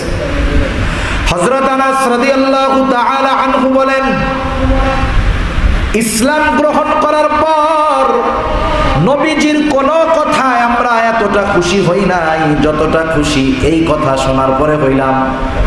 যে হায়রে, চিন্তা করতাম জান্নাতে গিয়া কোথায় থাকবো, কার সাথে থাকবো, নবীর সংস্পর্শ পাবো কিনা। যখন নবীজির জবান দিয়া এই কথাটা আমরা শুনলাম, সাহাবায়ে কেরাম ইসলাম গ্রহণ করার পরে কোনো কথায় এতটা খুশি হয় নাই যতটা খুশি তারা জান্নাতে নবীর সাথে থাকার সুসংবাদ পাওয়ার মাধ্যমে তারা হয়েছে। তাহলে নবীজির সাথে থাকার ইচ্ছা আসেনি আমাদের? সবার আছে? তাহলে নবীজির সাথে থাকতে হলে সুন্নাতকে মহব্বত করতে হবে, ঠিক কিনা বলেন? সুন্নাতকে মহব্বত করতে হবে। মহব্বতের প্রমাণ কর্ম দিয়ে দিতে হয়, শুধু মহব্বত করলে হয় না। বলেন তো, আবু তালেব নবীকে মহব্বত করতো বেশি না কম? আমার আপনার চাইতে কম না বেশি? কত বেশি? ইতিহাস থেকে যদি শোনাই লম্বা হয়ে যাবে, এত জানার দরকার নাই। এত মহব্বত আবু তালেব করতেন, যখন গোটা মক্কার মানুষ একদিকে চলে গেছে নবীর বিরুদ্ধে, আবু তালেব ওই সময় আমার আপনার নবীকে বলেছেন, মুহাম্মদ, আল্লাহ তাআলা তোমাকে যেই জিম্মাদারি দিয়েছে, তোমাকে যেই দায়িত্ব দিয়েছে, তুমি সেইটা পালন করো, আমি বেঁচে থাকতে তোমার গায়ে আমি একটা কাঁটার আঁচড় লাগতে দিব না। আবু তালেব 8 জান্নাতের কোন জান্নাতে যাবে বলেন তো? যাবে? নবীকে মহব্বত করতো, কিন্তু নবীর পরিপূর্ণ আনুগত্যের মধ্যে আসতে পারে নাই। আমরা তো নবীকে মহব্বত করি, নবীর সুন্নাত মহব্বত করার মাধ্যমে আমরা প্রমাণ দেই। এর প্রমাণ পাওয়া যায় কেমনে? পাওয়া যায়, মনে করেন অনেক মসজিদ আছে, কিছু মসজিদে আছে যারা কমিটির দায়িত্বে আছে, মুসল্লি আছে, অর্থাৎ ওই মহল্লার লোকজন যারা আছে, দেখা যাবে কারো মুখে দাড়ি নাই। বোঝানোর জন্য বলতেছি, কারো মুখে দাড়ি নাই। এখন ওনারা কে চিন্তা করবে, তাহলে আমাকে মসজিদে একটা ক্রিম শেভ করা ইমাম সাহেব নিয়োগ দিয়ে দেয়, দিবে? যদি ইমাম সাহেবের দাড়িটার একটু ছোট ছোট মনে হয়, ওই যার দাড়ি নাই সে আইসা টান দিয়ে দেখে বলবো, হুজুর দাড়ি ছোট ছোট মনে হয় কেন? চিন্তা করছেন? নিজের নাই তাতে কি, বোঝা গেল যে মহব্বত আছে। কিন্তু এই মহব্বত দিয়ে নাজাত কি পাওয়া সম্ভব? সম্ভব নয়। এজন্য রাসূলুল্লাহ সাল্লাল্লাহু আলাইহি ওয়াসাল্লাম হাদিসের মধ্যে বলেন, কুল্লু উম্মতি ইয়াদখুলুনাল জান্নাতা ইল্লা মান আবা। কিলা মান আবা ইয়া রাসূলুল্লাহ। নবীজি বলেন, আমার সব উম্মত জান্নাতে যাবে, আবা উম্মত ছাড়া। প্রশ্ন করা হলো, ইয়া রাসূলুল্লাহ, আবা উম্মত কারা? নবীজি বললেন, মান আতাআনি দাখালাল জান্নাহ। যে আমার আনুগত্য করবে, যে আমার অনুসরণ করবে, সে জান্নাতে যাবে। ওয়া মান আসানি ফাকাদ আবা। যে আমার আনুগত্য করবে না, সে আমার আবা উম্মত, সে জাহান্নামে যাবে। তাহলে নবীজিকে ভালোবাসার প্রমাণ যদি দিতে হয়, শুধু সুন্নাতকে মহব্বত করলে হয় না, সুন্নাতকে মহব্বতের সাথে অনুসরণ করতে হয়। তাহলে আমরা নবীজিকে ভালোবাসার প্রমাণ যদি দিতে হয়, মুখ দিয়ে বললে হবে না, নবীজি সুন্নাতকে মহব্বতের সাথে অনুসরণ করতে হবে। তৈরি আছি আমরা সবাই? কারা তৈয়ার? নারায়ে তাকবীর, মাশাআল্লাহ, হাত নামান। তাহলে নবীজির মহব্বত সন্তানের মহব্বতের চাইতে বেশি হবে, ঠিক না? বাবার মহব্বতের চাইতে বেশি হবে, নিজের জীবনের মহব্বতের চাইতে বেশি হবে, ঠিক কিনা বলেন? নবীর অনুসরণ করতে গিয়ে কেউ যদি আমাকে কিছু বলে, পিছপা হওয়া যাবে না। সেজন্য যেহেতু রবিউল আউয়াল মাস চলতেছে, আমি কয়েকজন খাঁটি আশিকে রাসূল চাই। যাদের দাড়ি আছে তারা থাক, যাদের দাড়ি নাই। কেন দাড়ির কথা বললাম একটু বইলা নেই আগে। আপনাদের এলাকায় লোকজন মারা যায় তো, মরে মরে নাকি মরে টরে না? এলাকার লোকজন মারা যায়। আমাদের এলাকায় যখন কোনো মানুষ মারা যায়, মারা যাওয়ার পরে তাকে গোসল টোসল করায়া, কাফন পরায়া, সুন্দর মতো তার জানাজা দিয়ে এবার তাকে কবরে রাখা হয়। কেউ জানেন কবরে রাখার সময় কোন দোয়া পড়ে? বিসমিল্লাহি ওয়া আলা। এই দোয়ার অর্থটা জানেন? এই দোয়ার অর্থ, ভাবার্থ, মর্মার্থটা কি জানার তো দরকার আছে। আজীবন কইয়াই গেলাম শুধু, কিন্তু আসলে কি কইতাছে এটা তো বুঝতে হবে। আমি মারা গেলে আমাকেও এই দোয়া বলে রাখবে, আপনাকেও এই দোয়া বলে রাখবে। কি বলে এই দোয়ার মধ্যে? বিসমিল্লাহি ওয়া আলা মিল্লাতি রাসূলিল্লাহ। আল্লাহর নামে, ভাবার্থ মর্মার্থ বলতেছি, আল্লাহর নামে এখন এমন এক ব্যক্তিকে কবরে রাখতেছি। কেমন ব্যক্তি? ওয়া আলা মিল্লাতি রাসূলিল্লাহ, যে তার গোটা জীবন মরার আগেও মরার সময়ও রাসূলের মিল্লাত, কোন বুজুর্গ বলেন আই সুন্নতি রাসূলিল্লাহ, রাসূলের সুন্নতের উপরে ছিল। কবরে রাখা অবস্থায়ও সে রাসূলের সুন্নতের উপরে আছে। অথচ এই দোয়া বইলা যাকে কবরে রাখা হচ্ছে, মরার দিন সকাল বেলায়ও সে ক্রিম শেভ করেছে। আছে না নাই বলেন? এখন যেই দোয়া বইলা কবরে রাখলাম, তার ব্যাপারে এই দোয়া সত্য না মিথ্যা? সারা জীবন নবীর বিদ্বেষ যার মধ্যে ছিল, উলামায়ে কেরামের বিদ্বেষ যার মধ্যে ছিল, মাদ্রাসা মসজিদের বিদ্বেষ যার মধ্যে ছিল তাকেও এই দোয়া বইলা কবরে রাখা হইতেছে। ফেরেশতারা কয় তোরা তোকে কাম কইরা যা, এরপরে আমাকে ডিউটি আমরা শুরু করব। ঠিক কিনা বলবেন? একটু চিন্তা করেন নিজের হায়াতের কথা। যদি আমি এই সুন্নাতটা রাইখা মরতে পারি, ফেরেশতা আইসা প্রথমেই তো চেহারা দেখবে, তাই না? চেহারা দেখবে, মুখটা তো আগে খুলে রাখে দেখার লাগিয়া যে দেখ কারে রাখছি। এই সুন্নতি দাড়িটা যদি চেহারার মধ্যে থাকে, অনেক সময় অনুসরণের মাধ্যমেও বড় পাপ থেকে মাপ পাওয়া যায়। অনুকরণের মাধ্যমে বড় গুনাহ থেকে মাফ পাওয়া যায়, ঈমান নসিব হয়ে যায়। তাফসীরের মধ্যে মুসা আলাইহিস সালামের জামানার এক লোকের ঘটনা আছে, যে লোকটা, মুসলমানেরা ওই সময় তো রোজা ছিল, রোজা যে শুধু উম্মতে মুহাম্মাদির উপরে বরস্তা না, পূর্বেও ছিল। সে ছিল অন্য ধর্মের অনুসারী, আর সব মুসা আলাইহিস সালামের উম্মত, তারা রোজা রাখত। ওই বেধর্মী সে নিজেও মুসলমানদের অনুকরণে রোজা রাখতো, সন্তানদেরকেও বলতো সাবধান, মুসলমানেরা রোজা রাখে, তাদের সামনে খাবা না, এটা কষ্ট হবে, কাজটা ভালো হবে না। এই যে অনুকরণ করছে, মুসলমানদের অনুসরণ করছে, এই কারণে আল্লাহ তাআলা তাকে হেদায়েতের মতো দৌলত দান করছে। সুবহানাল্লাহ। হতে পারে এই সুন্নাতের কারণে কবরের আযাব মাফ হতে পারে, নাজাত পাওয়া যেতে পারে। ঠিক কিনা বলেন? এজন্য আমাকে আপনাকে কবরে রাখার সময় যেন মিথ্যা কথা বইলে আত্মীয় স্বজনের না রাখতে হয়, এই কারণে নিজের আখিরাতের চিন্তা করে নবীজির মোহাব্বতের প্রমাণ দিতে গিয়ে একটু চিন্তা করেন। বিশ্বকাপ ফুটবল ক্রিকেট খেলা যখন হয়, এক একজন এক এক প্লেয়ারের মতো চুল কাটে। আগে গ্রাম অঞ্চলে মুরগি চুরি করলে এটারে অর্ধেক টাক বানায় গ্রাম বইরা ঘুরাইয়া এরপরে দেখানো হইতো এটা মুরগি চোর। ঠিক কিনা বলেন? এখন দেখবেন কিছু কিছু প্লেয়ার আছে, ওরা অর্ধেক চুল কাটে, আর ওর অনুসারীরা আমাদের দেশে বৈশা ওই মুরগি চূড়া কাটিং নিয়ে ঘুরে বেড়ায়। আপনি যদি তখন ওরে বলেন কিরে মুরগি চূড়া কাটিং দিছস কেন, গরম হয়ে যায়, এই মিয়া কি বলেন এটা, আমি অমুক সেলুনে গিয়া 2000 টাকা দিয়ে এই চুল কাটাইছি। কার স্টাইল জানেন? এটা নেইমারের স্টাইল, এটা মেসির স্টাইল। ঠিক কিনা বলেন?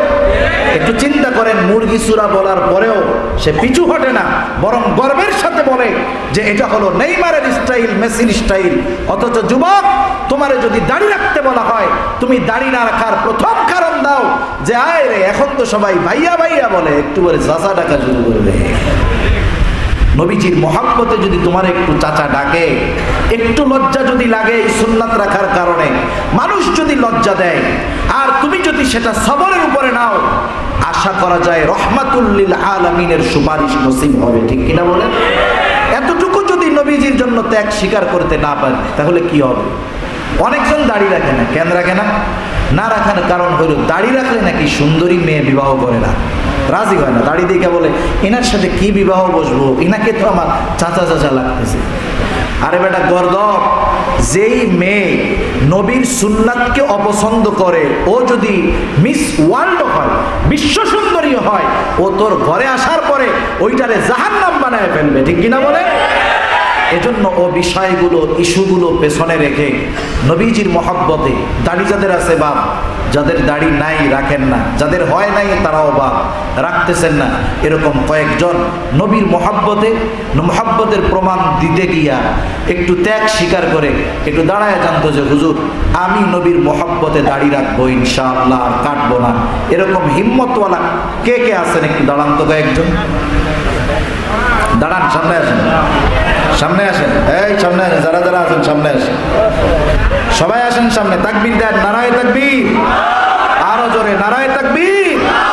যে কয়জন দাঁড়াইছেন সামনে আসেন, সামনে আসেন, সবাই আসেন সামনে। এ ত্যাগ কঠিন ত্যাগ। আপনি এটা বুঝবেন না, যিনি দাড়ি রাখছেন তিনি বুঝবেন না, যিনি রাখেন নাই তিনি রাখবেন। উনি হয়তো পরীক্ষার সম্মুখীন হবেন, মানুষের কথা হয়তো ওনার শুনতে হবে, কিন্তু যদি ইস্তেকামতের উপরে থাকতে পারে, আমি আশা করি চূড়ান্ত বিজয় এনাদের হবে ইনশাআল্লাহ।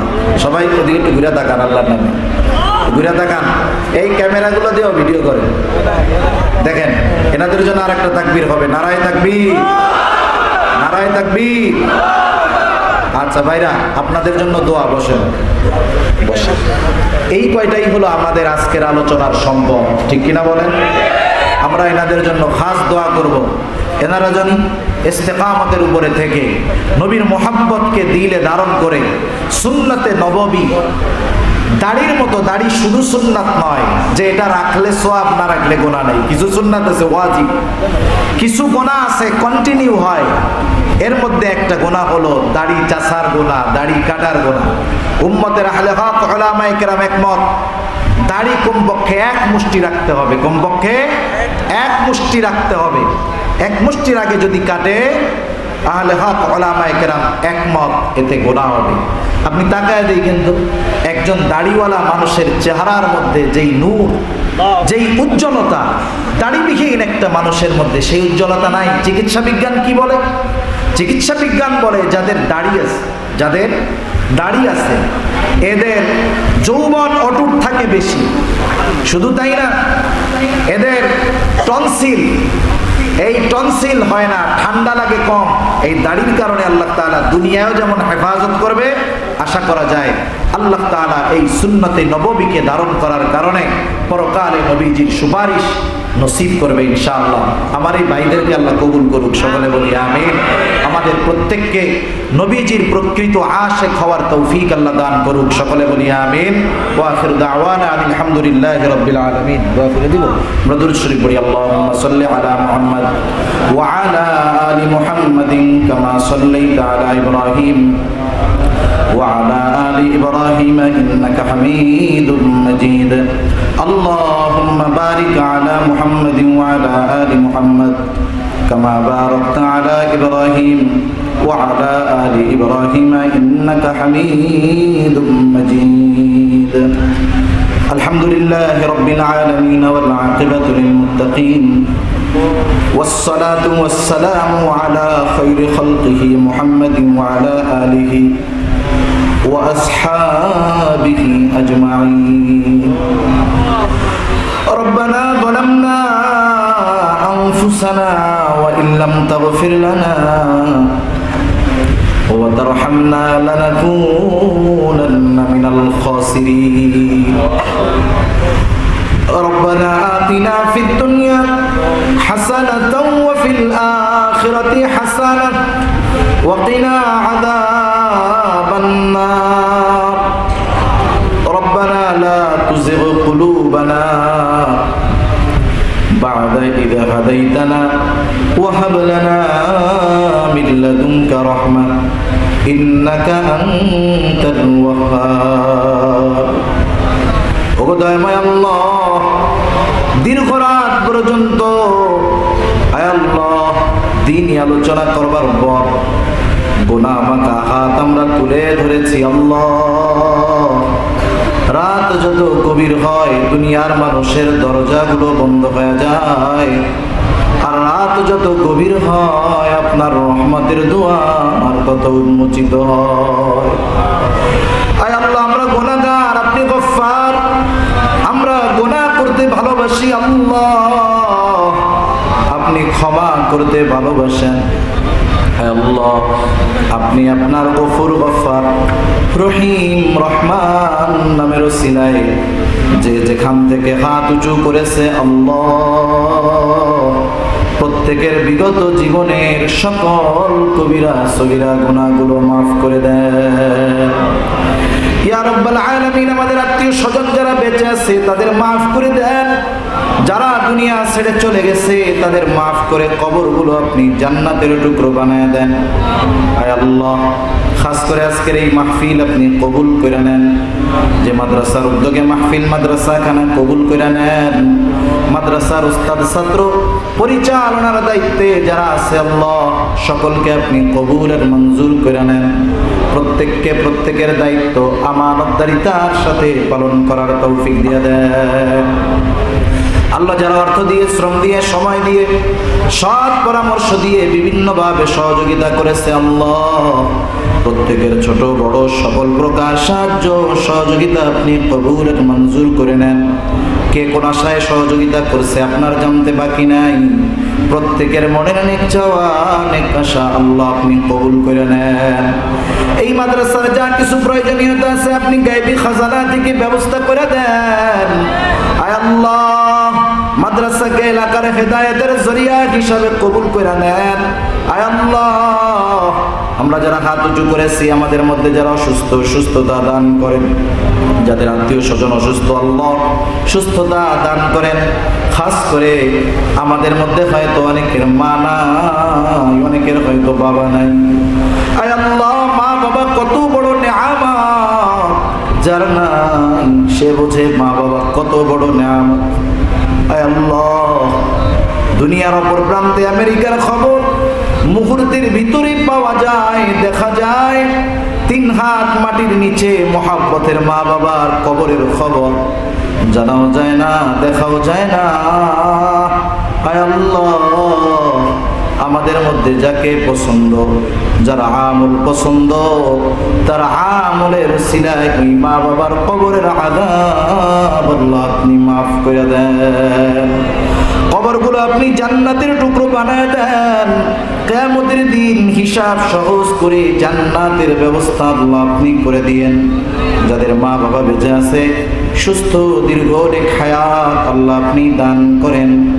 আল্লাহ, আমাদের স্ত্রী সন্তান আমাদের জন্য চক্ষু শীতলকারী হিসাবে কবুল করে নেন। মা বোনদেরকে কবুল করে নেন আল্লাহ, পর্দা নিশ্চিন বানায় দেন। 5 ওয়াক্ত নামাজ যথাযথভাবে আদায় করার তৌফিক আল্লাহ আপনি দিয়ে দেন। বেনামাজিদেরকে নামাজি বানায় দেন। সুন্নাতবিহীন মানুষগুলোকে আপনি সুন্নাতওয়ালা বানায় দেন। খাস করে যুবকদেরকে কবুল করেন।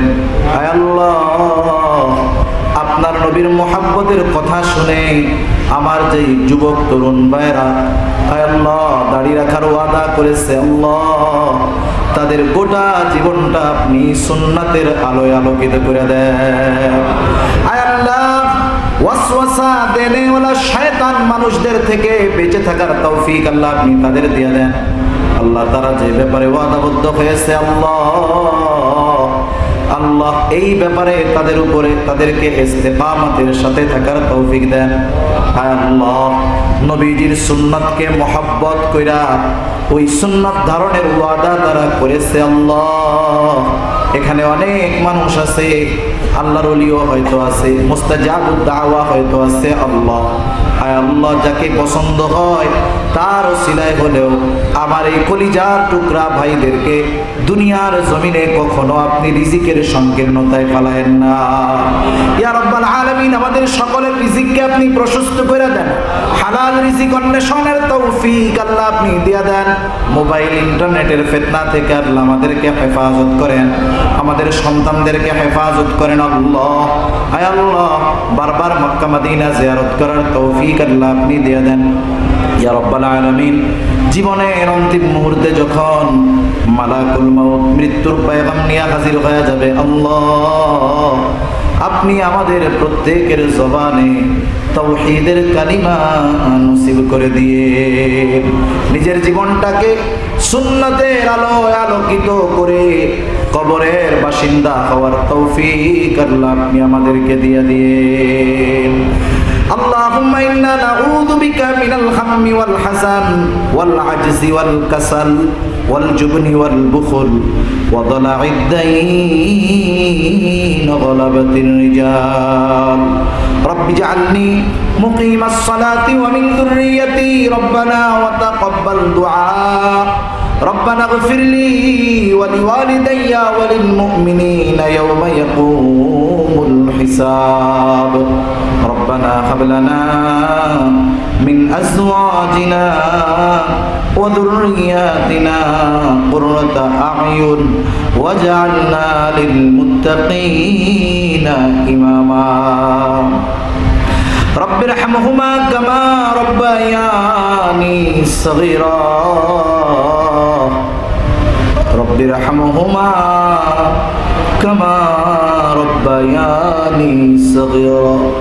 وصلى الله تعالى على خير خلقه محمد وعلى آله وأصحابه أجمعين. آمين برحمتك يا أرحم الراحمين.